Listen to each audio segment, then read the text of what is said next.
Hi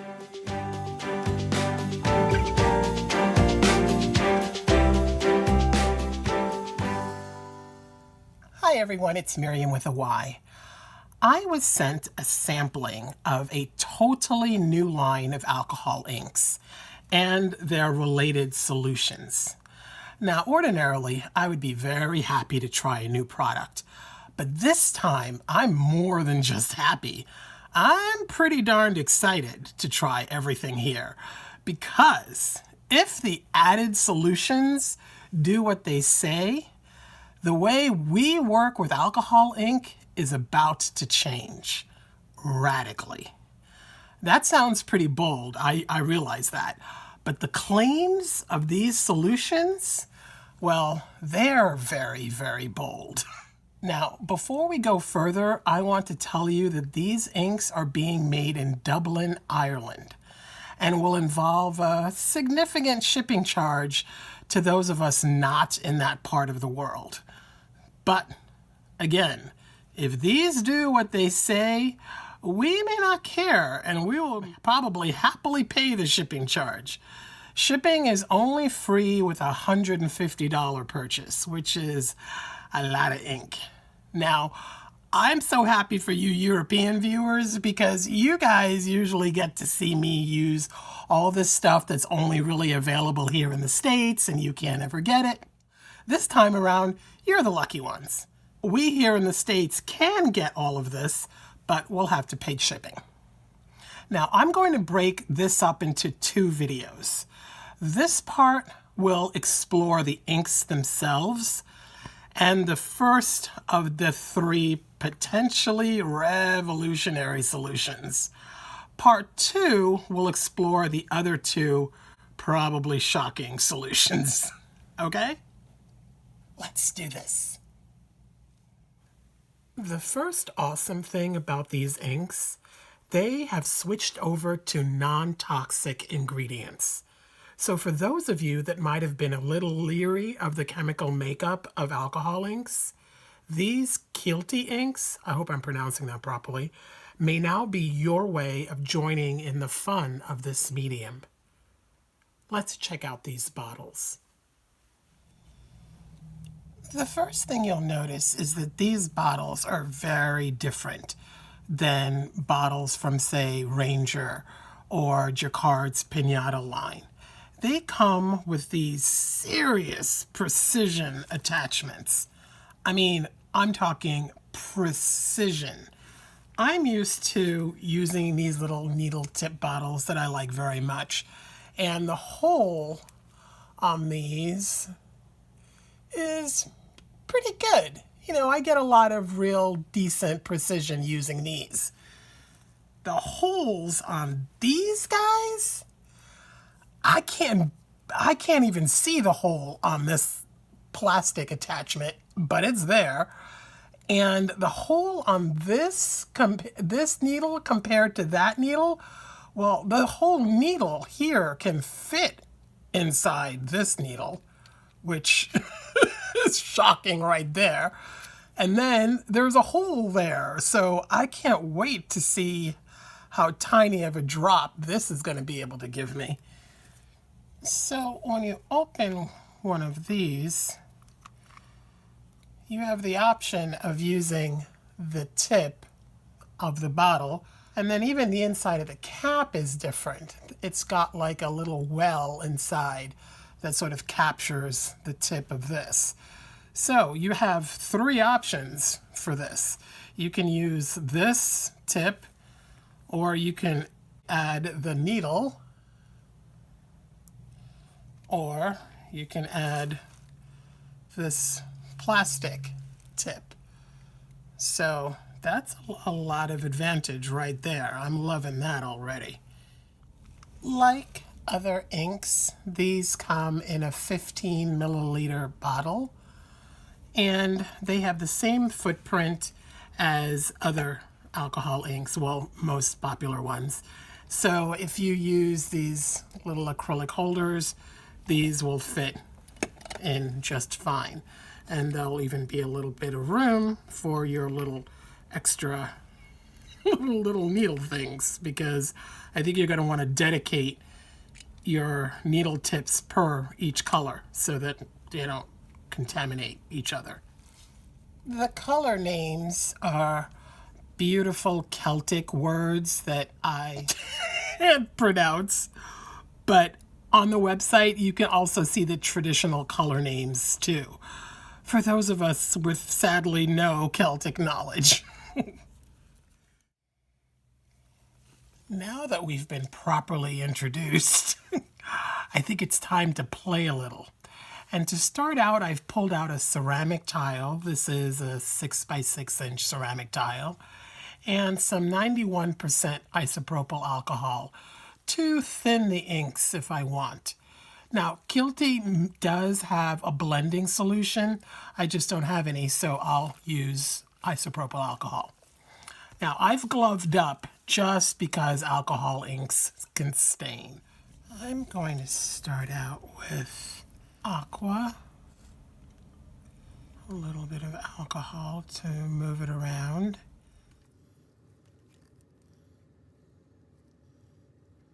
A little more Aqua down here. That's a pretty blue. See how that blends. So I'm just pouring straight out of the bottle. I'm not using any of those tips yet. I just want to get a background, which I know suggests I have a plan, but you guys know I don't have a plan. Pretty sure, yeah, this is the color dark olive.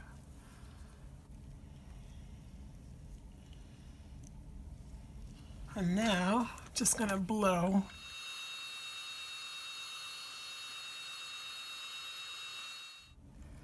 I want to go darker.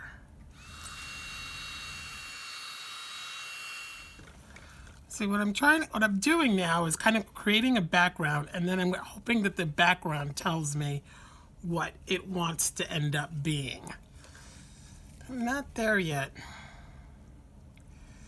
So, gonna add a little more color.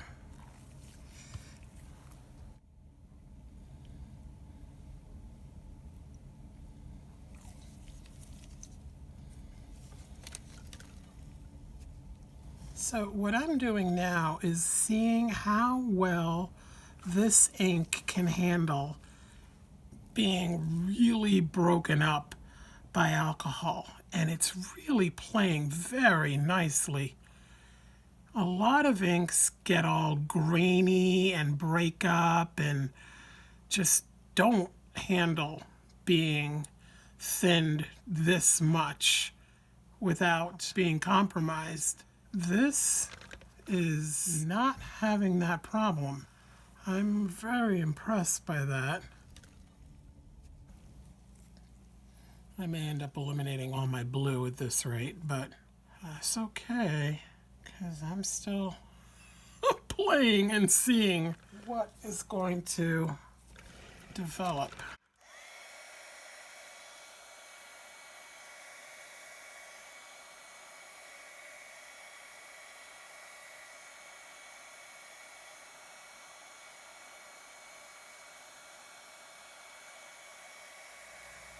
I definitely see that out there as some body of water. I'm not sure yet what we're going to call this, but I want to see what these little needle things are all about. So I opened up the gray, and I am putting the needle on that color. So I see the ink coming down. I don't know if I should squeeze. Oh, wait. Okay. Okay, so this is me squeezing very lightly. Okay, that's kind of fun because I can really put the drop exactly where I want it.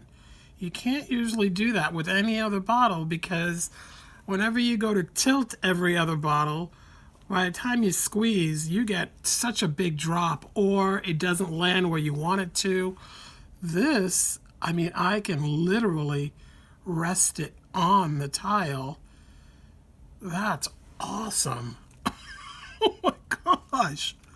I mean, really, I can, wow. You guys, look at this. That is nuts.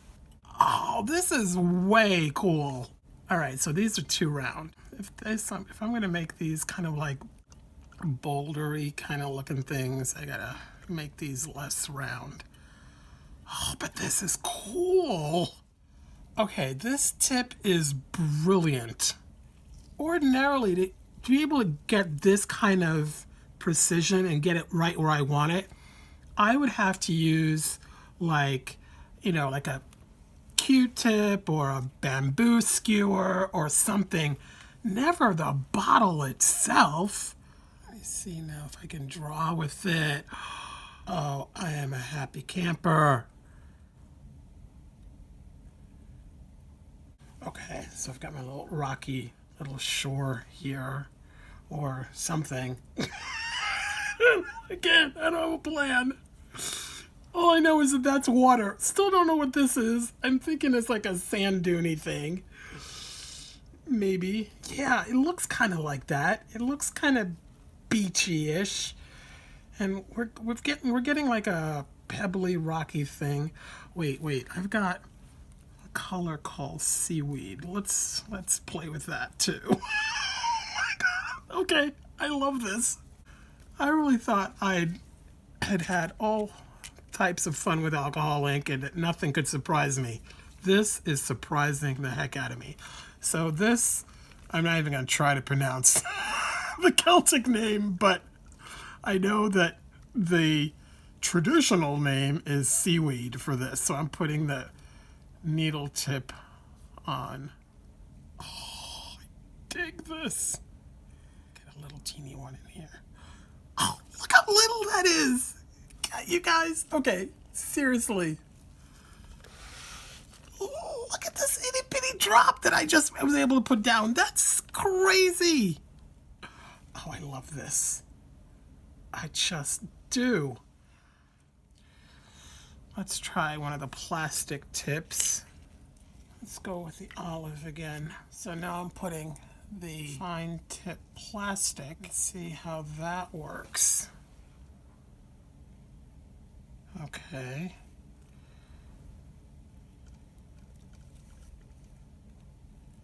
So I can see, that's what I want to be able to do. I want to be able to draw more. And I suspect that once I get the hang of it, I'll be able to. But right now, I don't have really good control of the flow. Like sometimes like this happens and I flood it too much. And now I'm dipping this paintbrush into alcohol because I want to see how the ink reactivates very nicely. Just like any ink should.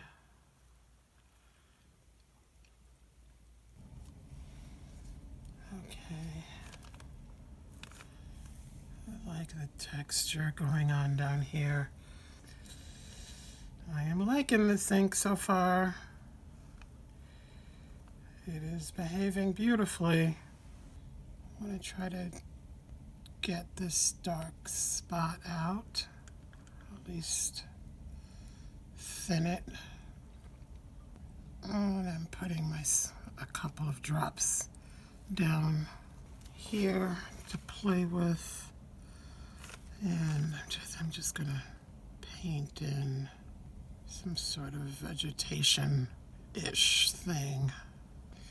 And my main reason for that, honestly, is because I can't explain this white blob. So I need to block it. So I'm putting a life form in front of it to camouflage it a little bit. Let's put a bird out there. And I'm going to stop there because we've got other things to do. There you go. That's... There. We have a painting. I like it. I can't tell you what it is. I mean, it's a rocky shore. It's cute. There's a bird and a tree. We're good. Okay. Let's play with the solution. The first of the 3 solutions I have and want to test is called KIELTY. And it says it's a porous surface converter, meaning that if you coat a porous surface like paper, for example, it's supposed to make it non-porous so that it can be used for alcohol ink effects like blooming and moving. Well, I so want this to be true. I've got a piece of watercolor paper and a small wood disc. I'm going to treat part of each of them with this KIELTY and leave part untreated as a control. The KIELTY has a consistency similar to heavy cream, and it has a faint smell somewhat similar to, I'd say, Elmer's glue, like PVA glue. It is spreading very easily and takes about an hour to fully dry according to the directions. I'm going to treat this first set of pieces with 1 coat, and then I'll do another small set with 2 coats to see if there's a difference. About 2 hours has passed and my surfaces are ready for their tests.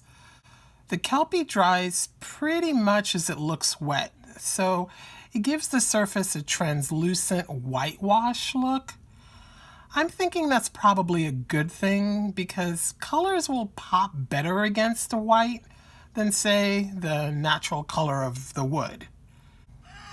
Okay, I'm going to put alcohol on both sides. Well, already there is a big difference because on the side that isn't treated, you can see that it's getting wet, but this, I mean that the alcohol is going right through the paper. But on this side, it's not. Oh, there's a little spot there. I probably missed that spot or something. I don't know.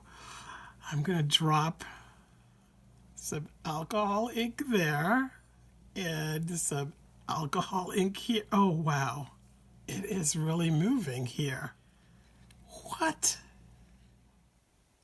Wait a minute. Okay, because here is not moving at all. It just sank into the paper, and it is part of the paper now. But here, it's moving. Okay, let me see it. Where's the spot? Okay, I didn't put any alcohol here. What? Okay, wait. Wait. So, yeah, this just goes right through the paper. Because that's what happens when you put alcohol ink on something that's porous. What? This is a really pretty color. This is violet. Okay, I know what I wanted to see. Can I?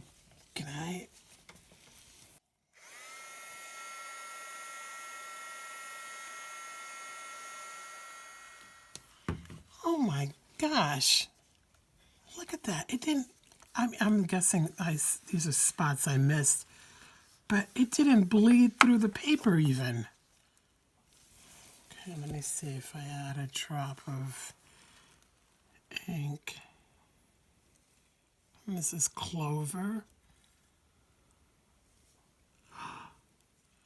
No. Oh my gosh. Look at that. It's...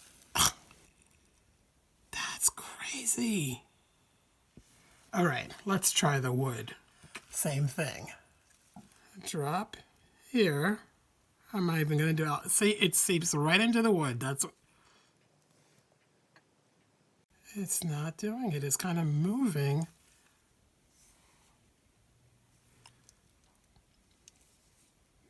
No way. Yeah, that's... Look at that. it is running around on the wood. And then the minute it crosses the line, it seeps into the wood.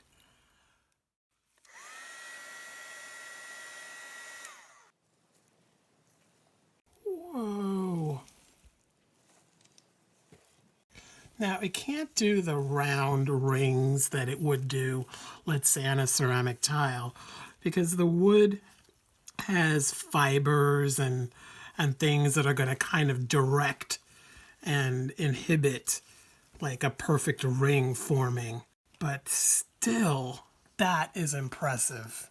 It even has the shine. And finally, let's see if putting down 2 coats of Kelpie makes a difference. I'm going to use the same 3 colors. The watercolor paper has a texture, so it sort of prevents it from spreading out smoothly. I mean, I can tell that it's not sinking into the paper. Let's see if I had some alcohol. If I can move this. Yeah, look at that. It's just blooming. Okay. That didn't bloom, but it is moving. Let's see if I put down some alcohol first, and then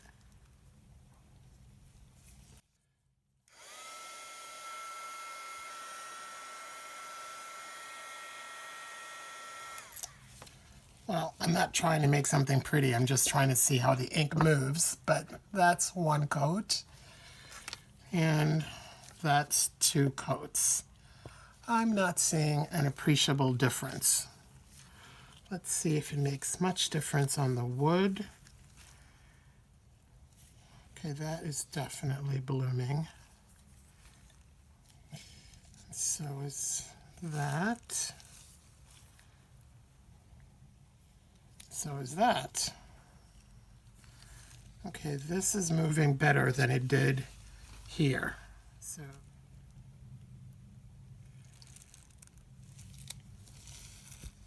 yeah, there's definitely a significant difference from what I've been able to do on the wood. Look at that. That's pretty cool. All right, so this is 1 coat and the control, and then this is 2. So I definitely see a difference. Well, I gotta say, the Kelpie has some interesting potential. Before I forget, what I did with the precision needle point things is I just put them in this little condiment container and alcohol, and I'm just gonna let them soak in there so that I don't have to be all concerned about which one goes to which bottle, and then my little needle tips will get all clean. Okay, well, so far, I am happy with this line. I'm going to wrap up part 1 and tell you about what's going to happen in part 2. After looking at this piece, I decided I wanted to make some changes. I know it's no surprise to many of you. I just can't leave things alone. So I'm going to let you watch while I wrap things up. Well, so far, so good with these inks. I really like the flow of them. The colors are really pretty, at least the ones I have. And I love how they behave with alcohol. They don't get that grainy breakup that some inks experience when you add too much alcohol to them. The variety of the tips for the bottles is awesome. That extra precision is unlike anything I've ever had with inks. At least not straight out of a bottle. The Kelpie solution literally made paper and wood non-porous, while still being translucent, thin, and it didn't melt or dissolve when I added alcohol or inks on top of it. So now my mind is kind of racing with ideas of what I could possibly use as substrates that I previously never thought of being able to use with alcohol ink. Seriously, watercolor paper. That was pretty awesome. In part 2, we're going to check out the other 2 seemingly remarkable solutions.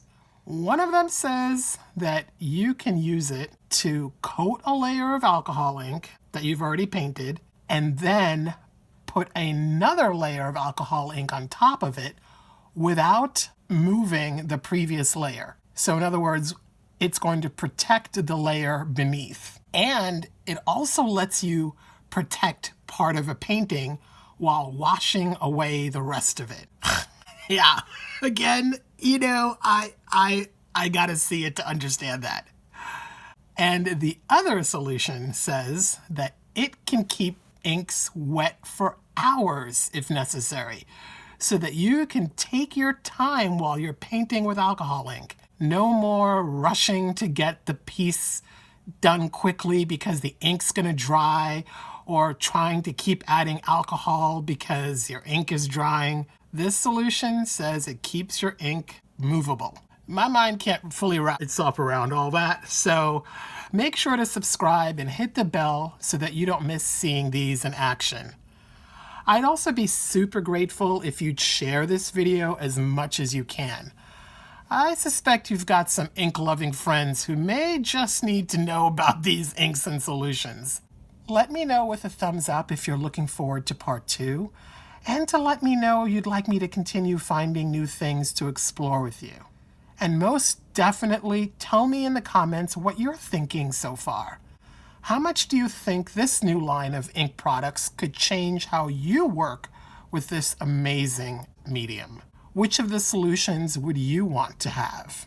I can't wait to read what you write. Thank you for being with me as we discover something fun and new. It's always awesome hanging out with you. Go let your creative nature shine now and play. See you in part 2 and beyond. Bye now.